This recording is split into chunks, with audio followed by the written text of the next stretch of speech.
आइए आज का वीडियो शुरुआत करते हैं। पिछले दिन दीपावली था, यानी कल जो गुजर गया 20/10/2025 में। आज उसका एक दिन बाद है और अगले दिन कल गोवर्धन पूजा है। चलिए अच्छा है, हमने 2-3 वीडियो जल्दी में निकाला और इसमें माता पिता को जानकारी देने का प्रयास किया। माता पिता से संबंधित कुछ मैंने वार्तालाप की और उसमें ये की कि माता पिता अपने मातृत्व को निभाएं, माता पिता होने का फ़र्ज़ निभाएं। यानी आप सभी रास्ता को ना भटकें, नहीं भटकें, क्योंकि आप यदि रास्ता भटक जाएंगे तो फिर माता पिता कहलाने के लायक कैसे हो जाएंगे, कैसे रह पाएंगे। इसीलिए आप सभी गलत कार्य को ना करें, क्योंकि गार्जियन बहुत सारे ऐसे हैं जो चोरी डकैती करके लाते हैं घर में, अपने बच्चों का भरण पोषण करते हैं या जीव हत्या आदि का सेवन करते हैं या नशा धूम्रपान आदि का खुद सेवन करते हैं और बच्चों को संस्कार देंगे तो कैसे क्या होगा। ये उचित नहीं है। बच्चे इससे सुधरेंगे नहीं, बल्कि दिन प्रतिदिन गलत रास्ते पे चलते जाएंगे, भटकते जाएंगे। और ये तो पिछले वीडियो में मैंने समझाने का हमेशा प्रयास करते रहा। अब आज के वीडियो जो है उसमें मैं ख़ास करके बच्चों के लिए बना रहा हूँ, जो हर माता पिता के अपने बच्चे हैं। हाँ, बच्चे कितने माता पिता के हैं बच्चे होंगे, बच्चियाँ होंगी। मैं लोगों के लिए आज का वीडियो बना रहा हूँ। मैं उन सभी बच्चों से कहना चाहूँगा कि आप सबों के जितने भी माता पिता हैं वो आप सबों के जननी हैं, जन्मदाता हैं। यदि वो जन्म नहीं देते हैं तो आज इस पृथ्वी पर, आज इस धरती पर आकर उछाल कूद जितना भी दुनिया देख पा रहे हैं नहीं देख पाते हैं, या कुछ भी करना में खड़ा कर पा रहे हैं नहीं कर पाते। इसलिए माता पिता आपके लिए अहम भूमिका है, उन्हें निभाएं, उनका ख्याल रखें।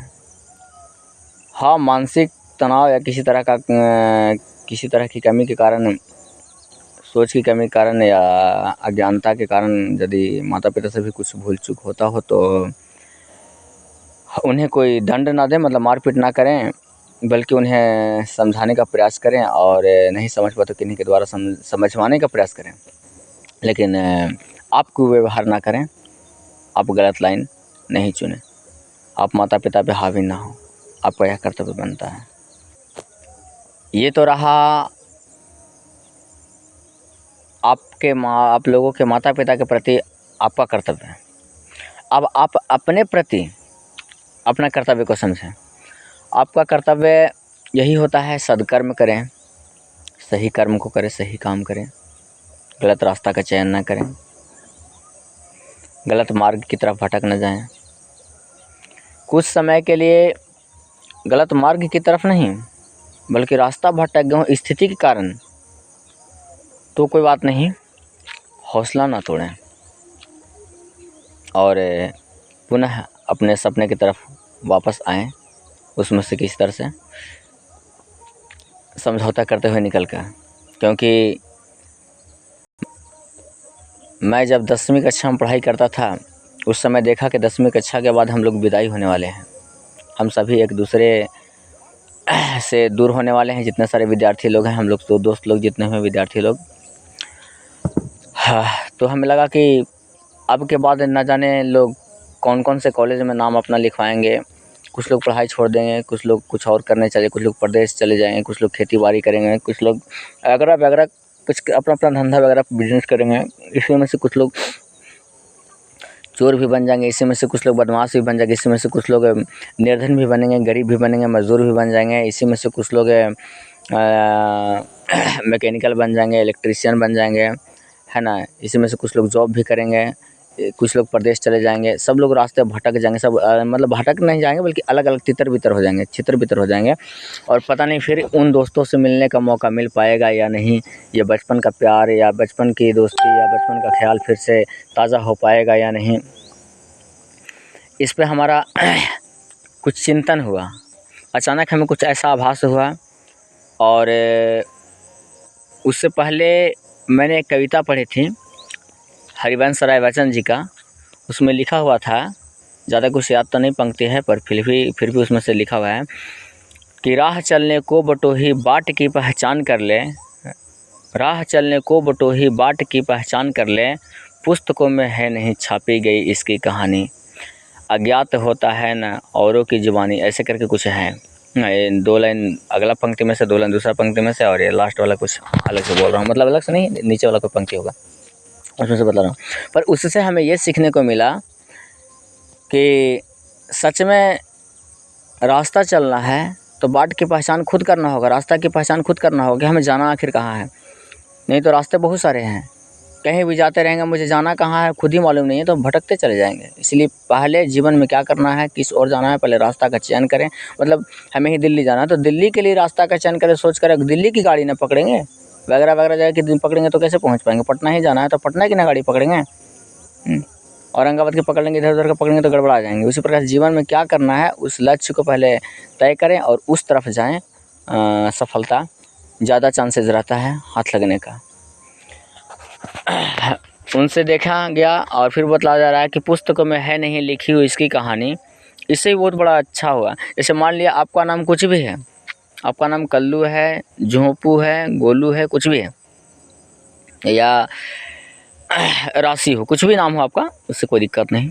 पर आपके नाम से किताब में नहीं लिखा हुआ है कि राशि जी आपको ऐसे ऐसे चलना है, जीवन में इतना दिन का उम्र बचा हुआ है, ये काम करके यहाँ से निकल देना है, ये सब कुछ नहीं लिखा हुआ है। यानी ये खुद आप ही को तय करना है।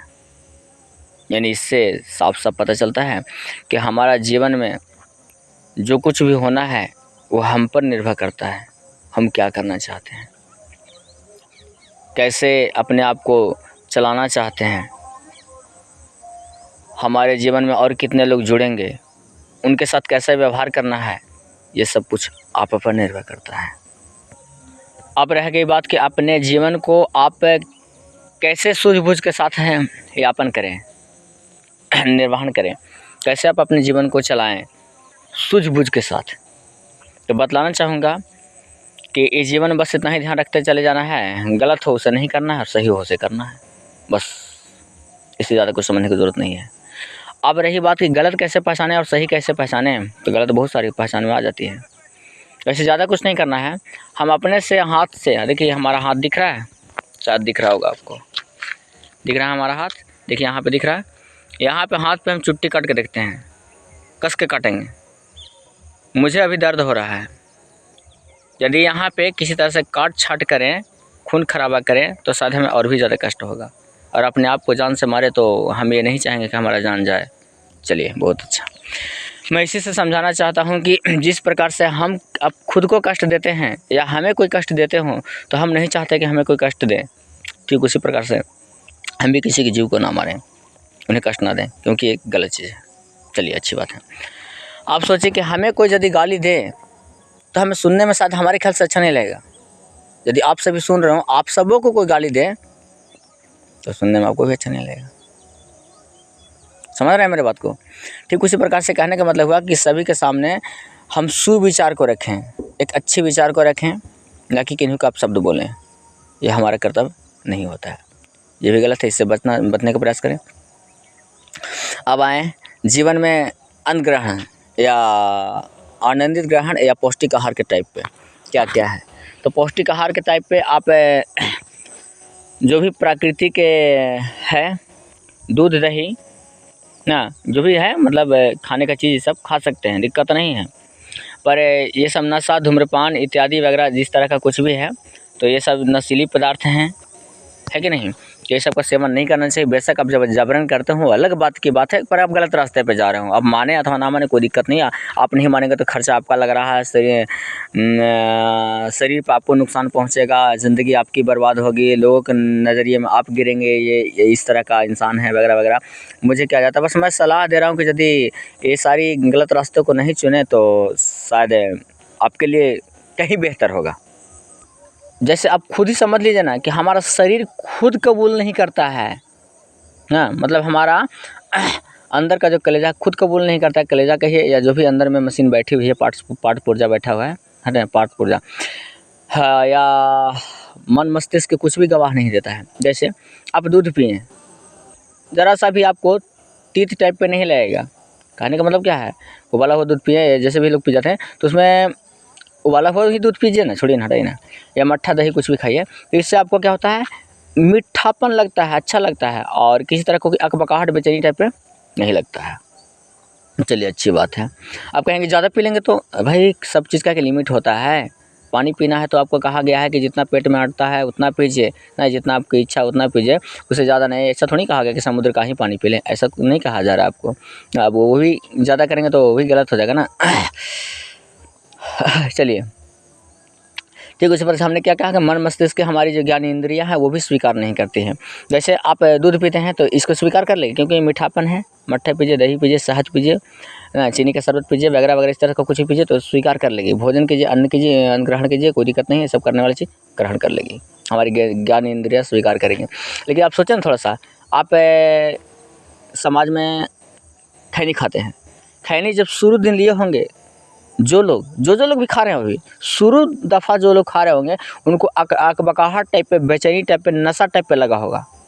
इससे पता चलता है कि वो गलत चीज़ है, ज्ञान इंद्रिय उसे स्वीकार नहीं कर रही है ना, हमारी जीभ नहीं स्वीकार कर रही है ना, हमारे अंदर से बेचैनी है तो स्वीकार नहीं हो रहा है, हमें अकबकाहट टाइप पे लग रहा है, मस्तिष्क नहीं स्वीकार कर रहा है, फिर भी हम उसे जबरन इस्तेमाल करते करते आदत बना लेते हैं, ये गलत है। शराब ही पीते हो, जो शुरू बार शराब पिए होंगे उनसे पूछा जाए, स्वीकार नहीं करता है, उनकी ज्ञान इंद्रिय स्वीकार नहीं करेगा, फिर भी उसे जबरन ज़बरदस्ती इस काम में आदत डलवा लेते हैं और शरीर को मतलब रोगी बना लेते हैं, घर बना लेते हैं। जिस प्रकार से किसी बीमारी का इलाज कराना हो तो कुछ खुराक खा करके कुछ इलाज करवा के सही हो जाए तो सही है, नहीं तो फिर लगातार खाते जाए तो पता चलता है कि उसका वो घर बन जाता है और फिर बिना दवा के नहीं ठीक होंगे। तो या आप बीमार रहें या ना रहें बराबर हो गया। ऐसे भी आप बीमार नहीं भी हैं, दवा खाने से चल रहा है तो सही है, तो भाई आखिर तो दवा चल ही रहा है, तो एक तरह से तो बीमार ही है तभी तो दवा चल रहा है, लेकिन वो तो उन लोगों को मजबूरी हो जाता है तो चलाना पड़ता है बात के बाद। लेकिन आप शौक से बीमारी लेते हैं तो ये आपका गलती है, इस तरह का आप गलती नहीं करें। अब इसको एक उदाहरण और देता हूँ, इससे समझने का प्रयास करें। क्या अब ज़बरदस्ती आप करते हैं तो जैसे गंजा भांग वगैरह कुछ भी हो गया तो इसे जान थोड़ी ना जाता है, जान नहीं जाता है, मैं समझ सकता हूँ, लेकिन आप कुछ समय के लिए झकझोरा जाते हैं, आप अनबैलेंस हो जाते हैं, उस हालात में हो सकता है किडनी आगे चल कर के तिरंगा गुटखा जो भी आप फाड़ते खाते पीते हो, कुछ भी करते हो, गुटखा खाते हो, पराग खाते हो, पान पसंद कुछ भी खाते हो, तो वो चीज़ एक नहीं आपको नुकसान पहुंचाता, लेकिन आने वाले समय में आपको किडनी फेल वगैरह वगैरह, कैंसर वगैरह कुछ का भी बीमारी देकर जा सकता है, इस तरह का नुकसान हो सकता है। खर्चा तो आपका लग रहा है, आप अलग बात की बात है, नहीं मानेंगे तो वो आप पर निर्भर करता है, हम ज़्यादा क्या कह सकते हैं। पर आप लोगों को सुधरने के लिए मैं एक उदाहरण और देना चाहूँगा। जैसे गंजा पीते हैं या भांग खाते हैं तो कुछ समय के लिए आप झकझोरा जाते हैं, अनबैलेंस टाइप हो जाते हैं, आप अपनी इच्छा से कुछ नहीं कर सकते हैं, आप उसके बैलेंस में हो जाते हैं, नशा के बैलेंस में, नशा आपको जिधर चाहता उधर मोड़ लेता है। जैसे इससे समझें कि एक मज़दूर व्यक्ति हो या कोई भी आम व्यक्ति, कोई भी हो, मज़दूर क्या, कोई भी किन्हीं को भी कहा जा सकता है, यदि उनको कैपेसिटी है सर पे, माथा पे 50 kg 70 kg वज़न लेने का मान लिया जाए, और उन्हें 3 क्विंटल का वज़न सर पे दिया जाए और चलने के लिए कहा जाए, या 2 ही क्विंटल का वज़न दिया जाए, तो किसी तरह कुछ कदम चल सकते हैं, उसके बाद उनका शरीर हावी हो जाएगा। शरीर नहीं कहता है कि मतलब इतना वज़न लिया जाए, या छोड़िए ना 30 ही किलो का उनका वज़न है या 50 किलो का वज़न है, 70 दे दिया गया हो तो किसी तरह उठा सकते हैं, मान लिया जाए, और कुछ दूरी तक चल सकते हैं, लेकिन उनका मन हमेशा, मन मस्तिष्क शरीर सब कुछ भारी भद्दा टाइप पे लगेगा, वो नहीं चाहेंगे किस तरह का मिले ना। हालांकि वो मर थोड़ी जाएंगे, तो बात सही है, मर थोड़ी जाएंगे, थोड़ा सा वज़न आगे बढ़ गया है, थोड़ा बहुत, मान लीजिए कि 50 है तो 50 की जगह पे 55 या 60 बढ़ा, 10 चलिए 10 ही किलो मान कर चलते हैं, तो 10 किलो वज़न उनके लिए काफ़ी है कुछ दूर जाने के लिए, तो उनके लिए संकट है। फिर वो ज़बरदस्ती करते हैं, फिर धीरे धीरे आदत लग जाता है तो उठा लेते हैं, वो मतलब उस बोरे को उठा लेते हैं और काम करने वाले करते रह जाते हैं। दिक्कत नहीं, मजदूर लोग हैं कि उनसे ओवर काम दिया जाता है, किस तरह से गुजर बसर करने के लिए ले लेते हैं लोड, उस लोड को, उस भारी भरकम बोझ को उठा लेते हैं, पर आने वाला समय में उनका शरीर पर झटका लगता है और उम्र में या शरीर में उनको किस तरह की बीमारी या हालात कमजोरी वगैरह कुछ तरह इस तरह का कुछ भी होता ज़रूर है। तो ठीक इसी से समझाना चाहूँगा कि आप नशा करते हैं तो शुरू में आपको पता नहीं चलता, नशा आपको झकझोरते जाता है, अपना घर करते जाता है, आने वाले समय में आपको नुकसान करता है, आपके सेहत के लिए नुकसानदेह साबित होता है। और आप एक बात और मुख्य विषय पर गंभीर से समझने का प्रयास करें, चिंतन करने का प्रयास करें कि आप जो हैं सिर्फ आप अकेले नहीं हैं। देखा जाए तो आप नहीं माने, सबको अलीगल करके चलें, अनदेखा करके चलें तो एक अलग बात की बात है कि आप देखा जाए तो वो सितारे हैं जो आपके चारों तरफ भी और सितारे हैं, सितारों का एक हिस्सा हैं और सब सितारे आपसे जुड़ कर रहना चाहते हैं। कहने का मतलब आपके माता पिता भी आपकी उम्मीद बनाए बैठे हैं कि बच्चा बड़ा होंगे तो हमारा भरण पोषण करेंगे, क्योंकि लल्ला को बचपन में वो भी पाल पोस किए हैं तो उम्मीद रखते हैं। पहली आने वाले समय में आपके और भी हैं रिश्ते में, भाई लोग हैं, बहन लोग हैं, वो सब भी आपसे उम्मीद लगाए बैठते हैं। बहुत सारे दोस्त आपके हैं जो उम्मीद लगाए बैठते हैं।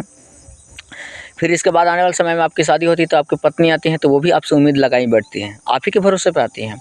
और फिर आने वाले समय में आपके बच्चे होते हैं, बच्चे जो भी हों वो भी आपसे उम्मीद लगाए बैठते हैं। यानी आप अपने आप को यदि झटका पहुंचाते हैं, नुकसान पहुंचाते हैं तो सिर्फ आपको झटका पहुंचने से, नुकसान पहुंचने से सिर्फ आप ही को नहीं झटका और नुकसान पहुंचता है, बल्कि कितनों लोगों का, कितने परिवार, अपने ही परिवार में आ जाइए ना, कितने परिवारजनों का, अपने ही परिवारजनों का और भी को झटका लगता है। ये तो मेहमान सारे लोग, मामा फूफा लोग बर्थडे में या कुछ भी में, बर्थडे या कुछ भी में आकर गिफ्ट वगैरह देते हैं, सब लोग उम्मीद लगाए रखते हैं, मामा जी, फूफा जी, मौसा जी जो भी हों।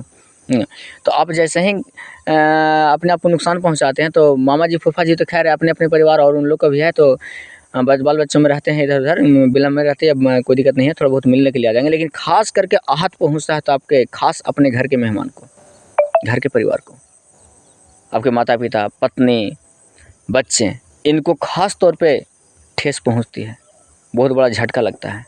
तो सिर्फ आप अकेले नहीं हैं, समझने का प्रयास करें। वीडियो ज़्यादा लंबा हो रहा है, जैसा भी होगा आगे मैं समझाता जाऊंगा। हमारा जो भी वीडियो बनेगा ये सामाजिक ही बनेगा, समझौता के तौर पे ही बनेगा, कोई एंटरटेनमेंट, मनोरंजन के लिए इस तरह का नहीं बनेगा। धन्यवाद। आप सबको वीडियो अच्छा लगता हो तो देखें, हमारा हौसला को बढ़ाएं, और बाकी आप पर जैसा रहा हो आप पर निर्भर करता है। शुक्रिया, धन्यवाद।